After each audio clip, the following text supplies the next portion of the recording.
दर्शकों नमस्कार। कृषि दर्शन कार्यक्रम में आपका हार्दिक स्वागत है। दर्शकों, आज हम उपस्थित हैं हिमालय जैव संपदा प्रौद्योगिकी संस्थान पालमपुर हिमाचल प्रदेश में, और जो विषय हम आपके सामने लेके आए हैं वो हैं औषधीय पौधों संबंधित एक खास किस्म की औषधि जिसका नाम है नकनैनी, जिसे वेलेरियाना इंग्लिश में कहते हैं, सुगंध वाला, मुस्क वाला आदि हिंदी में कहते हैं। इस पौधे की खेती कैसे हो, इस पौधे को, इसकी नर्सरी की टेक्निक, इसको उगाने की विधि, उगाने के बाद इसको कैसे मार्केट में ले जाए, कैसे इसकी इनकम कितनी प्राप्त हो सकती है और इस पौधे का क्या फ़ायदा हो सकता है, ये तमाम जानकारियां हम लेंगे यहाँ पर एक वैज्ञानिक डॉक्टर गोपीचंद, जो हिमालय जैव संपदा प्रौद्योगिकी संस्थान पालमपुर हिमाचल में पिछले 25 वर्षों पे औषधीय पौधों पे अनुसंधान कर रहे हैं। डॉक्टर साहब, ये जो पौधा है औषधीय पौधा जिसे हम वेलेरियाना कहते हैं या लोकली से नकनानी कहते हैं या मुस्क वाला कहते हैं, इसका खेती के हिसाब से इसका क्या महत्व है? वेलेरियाना जटामांसी जो मुश्क वाला, सुगंध वाला और इसको नकनानी लोकली जो जगह जगह बोलते हैं, ये एक औषधीय पौधा है जिसमें सुगंधित तथा औषधीय दोनों तरह के गुण विद्यमान हैं और ये हमारे लिए बहुत ही लाभदायक है और बहुत ही उपयोगी है। और इसकी जो इकोनॉमी है, जो इसके इनकम है, वो भी 1 लाख से 2 लाख रुपए प्रति हेक्टेयर प्रति ईयर है।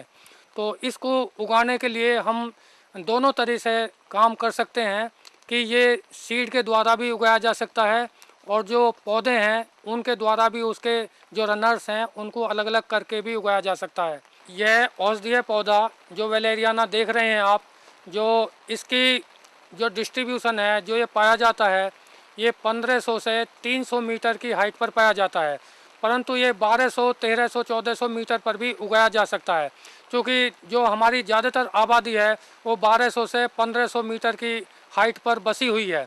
तो इसको उगाने के लिए हम दोनों तरीके से कर सकते हैं, सीड से भी और जो इसके रनर्स होते हैं उसके साथ भी हम इसका प्रवर्धन कर सकते हैं।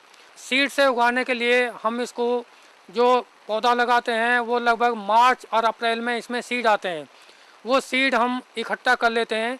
उसके बाद इन सीड को हम एक अच्छी तरह से बेड जो थोड़ा सा कम से कम 10 से लेकर 15 सेंटीमीटर तक रेज्ड हो, उठा हुआ हो, और इसकी जो लंबाई है वो कितनी भी हो सकती है, पर चौड़ाई मतलब 1 मीटर से ज़्यादा नहीं होनी चाहिए।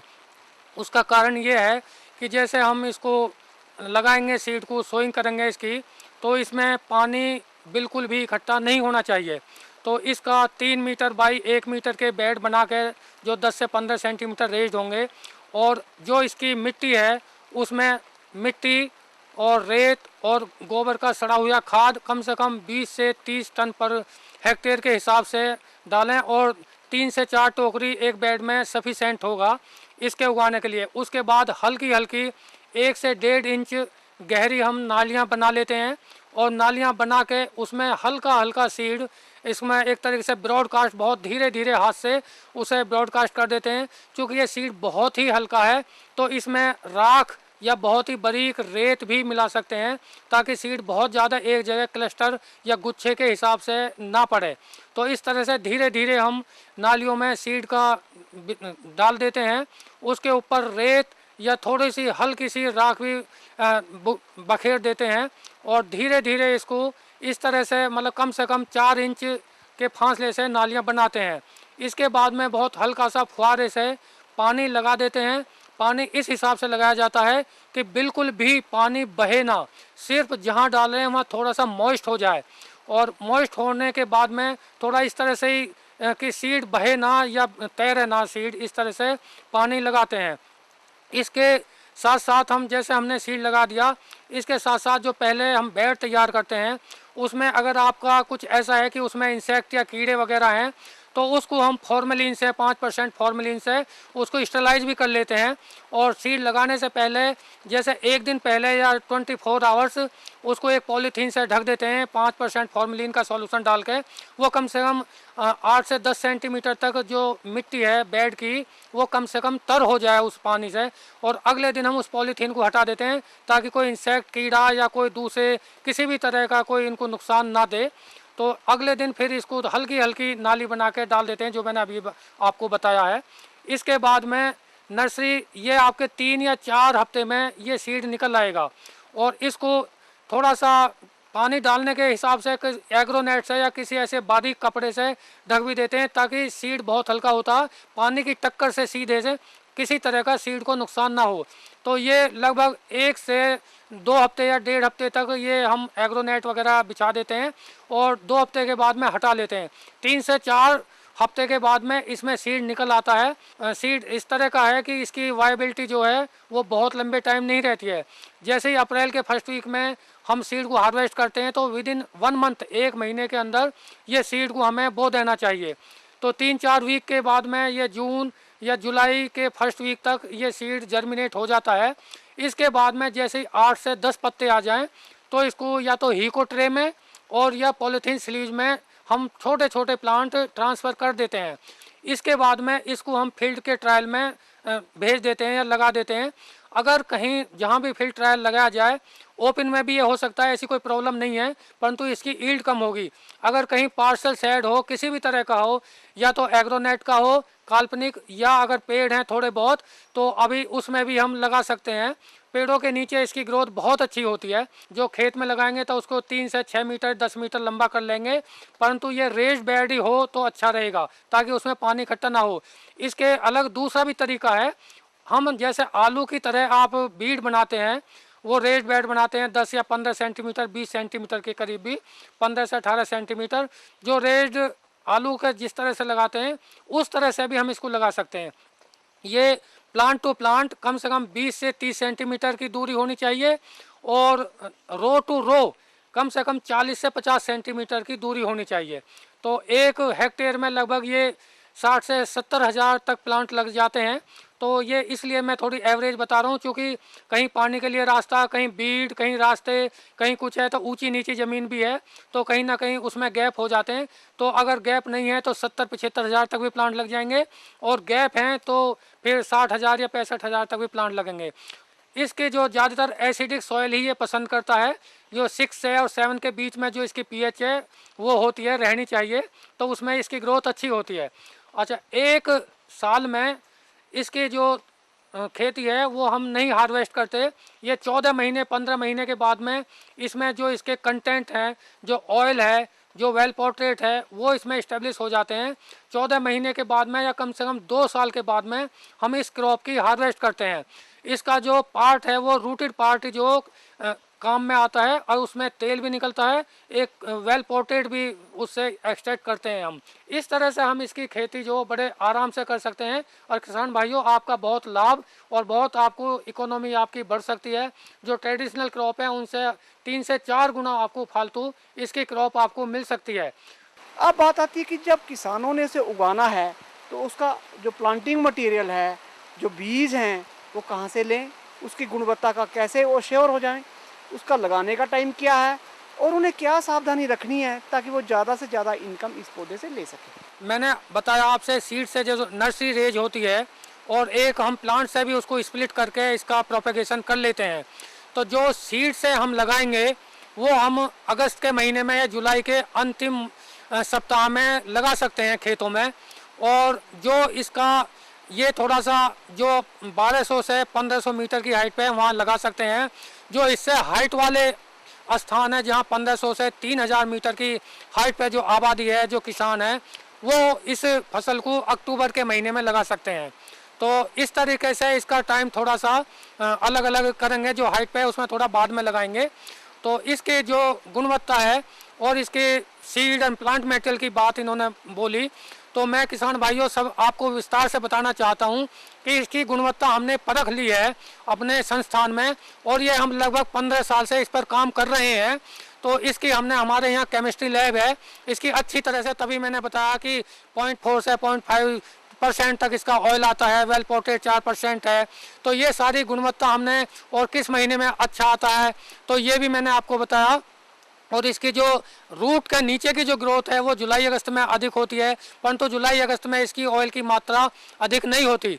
जो इसकी अधिक मात्रा होती है वो इसकी अक्टूबर और जनवरी के महीने में इसकी ऑयल की अधिक मात्रा होती है। और इसी तरह मई के महीने में इसका वेल पोर्टेट जो बहुत अच्छा परसेंटेज में निकल के आता है वो मई के महीने में निकलता है।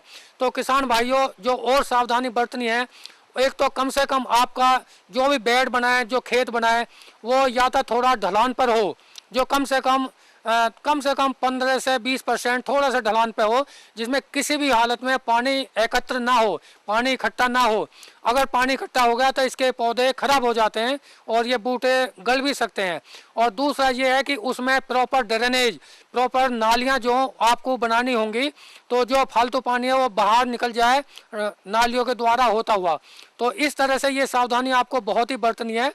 और अगर पार्सल शेड अगर आपका कहीं होता है तो वो 30 से 35-40% तक आपकी क्रॉप अधिक आएगी। तो इस तरह आपको पार्सल शेड अगर पेड़ के नीचे है तो बहुत ही अच्छा है। अगर नहीं है, छोटे स्केल पे कर सकते हैं, तो किसी और का शेड का भी आप काल्पनिक शेड का भी यूज कर सकते हैं। तो ये सावधानी सबसे ज़रूरी है कि आप उसका हर हालत में उसके पानी इकट्ठा ना होने दें किसी भी कीमत पर। तो मेरी तरफ से 3-4 सावधानियाँ यही हैं कि आपको लगाने का समय पानी इकट्ठा ना हो, बेड रेज्ड हो, और जो बेड बनाएं जो उसमें कम से कम 30 टन पर हेक्टेयर के हिसाब से आप सड़ा हुआ गोबर का खाद डालें। और जब लगाते समय 20 के करीब डाल लें। और उसके बाद में अगर थोड़ा सा जैसे 20 दिन महीने भर बाद में वीडिंग करेंगे तो उस समय वीडिंग के समय थोड़ा सा गोबर का बिल्कुल बारीक राख जैसा खाद उसमें जो आपके रेस्ड बेड हैं या आपने आलू जैसी बीड़ बनाई हैं उसमें मिक्स कर लें और उसको थोड़ा सा थपथपा के उसको नाली को ऐसे कर दें जो जैसे बारिश हो एकदम वो कटे ना, वो ढीली मिट्टी ना हो, थोड़ा सा उसको अच्छी तरह से हल्का सा खुरपी के द्वारा उसको थोड़ा सा दबा दें। अब बात आती है जब किसान इस फसल को उगा लेंगे तो उन्हें इसका कौन सा पार्ट है, कौन सा हिस्सा है जिसको उनको हार्वेस्ट करना है फसल के तौर पे। जब ये हार्वेस्ट कर लेंगे, उसको काट लेंगे, उसको काटने के बाद उसमें क्या सावधानी रखनी है और इसका तेल ये कैसे निकाले। अब किसानों के पास संसाधन तो है नहीं, अगर इन्हें इस फसल का तेल निकालना है तो हमारे संस्थान की तरफ से या हिमालय जैव संपदा प्रौद्योगिकी संस्थान से क्या प्रबंध किया जा सकता है। और इसके बाद एक चीज़ और है, जब इन्होंने तेल निकाल लिया तो इसकी मार्केटिंग कहाँ करेंगे। जो ग्राउंड लेवल से नीचे सफ़ेद भाग है, रूट का भाग है, वो ही हमें हार्वेस्ट करना है। बाकी ऊपर के पत्ते या जो ऊपर का भाग है वो अलग कर देना है। इन्होंने बोला कि हार्वेस्ट के बाद में कैसे करें, क्या करें, सावधानी क्या बरतें, कैसे करें। तो उसके बाद में जो सूखा हुआ भाग, जो इसका नीचे का भाग है, इसके लिए थोड़ा सा शेड में इसको थोड़ा सा सुखाएंगे, बहुत ज़्यादा नहीं सुखाएंगे, तो थोड़ा सा इसको ड्राई करेंगे। उसके बाद में इसका ऑयल के लिए इसका कांटेक्ट, जहाँ तक सवाल है, हमारे एक मोबाइल वैन है, हमारे ऑफिस से कांटेक्ट करें तो हम इसका तेल जो ना बहुत ही सस्ते हिसाब से, बहुत ही मिनिमम, मुश्किल से थोड़ा बहुत खर्चा फ्यूल का लेंगे, इससे ज़्यादा नहीं लेते हैं। तो ये हम मोबाइल वैन है हमारी, उसके द्वारा हम आपको से कांटेक्ट करके आपके स्थान पर, आपके खेत पर, आपके गांव के पास जाके इसका ऑयल हम निकाल देंगे। और इसका जहां तक मार्केट है, जितनी भी फार्मास्यूटिकल कंपनियां, डाबर वाले हैं, हमदर्द वाले हैं या हिमालय ड्रग वाले हैं, बेंगलोर वाले, सभी को इसके ऑयल की बहुत ही सख्त ज़रूरत है। ये लोग बाहर से, चाइना से, दूसरे कंट्री से इस तेल को आयात करते हैं। तो ये हम इसका मार्केटिंग में कोई प्रॉब्लम नहीं है। और इसका जो मैंने रेट बताया आपको 12,000 से 15,000, वो क्वालिटी के ऊपर बेस्ड होता है कि क्वालिटी क्या है आपके तेल की। तो मिनिमम 1.5 लाख से 2 लाख रुपए पर हेक्टेयर हम इससे कमा सकते हैं और 15-16 लीटर तेल आपका 1 हेक्टेयर में निकल आएगा। इस तरह से आपकी इकोनॉमी काफ़ी अप हो जाए। तो दर्शकों, ये थी जानकारी। ये जो हमारी मेडिसिनल प्लांट है या औषधीय पौधा है, जिसे लोकली नकनारी कहते हैं, इसको इंग्लिश में वेलेरिया कहते हैं, मुस्क वाला कहते हैं, सुगंध वाला कहते हैं, इसको कैसे उगाएं और उगाने के बाद इसका तेल कैसे निकालें, निकालने के बाद इसे कहाँ बेचा जा सकता है। जिस तरह कि डॉक्टर साहब ने बताया कि इस फसल को उगाने से आपका 1.5 से 2 लाख रुपया प्रति हेक्टेयर की शुद्ध आमदनी मिल सकती है। तो इससे अच्छी फसल आपके लिए और क्या हो सकती है। यदि आप इस बारे में और अधिक जानकारी लेना चाहते हैं तो आप संपर्क कर सकते हैं निदेशक, हिमालय जैव संपदा प्रौद्योगिकी संस्थान पालमपुर, हिमाचल प्रदेश। और यहाँ का दूरभाष नंबर है 01894230044। इसी के साथ हम कार्यक्रम से आपसे विदाई लेते हैं अगले अंक में फिर एक नए विषय के साथ आपके पास फिर हाजिर होंगे। तब तक के लिए नमस्कार, धन्यवाद।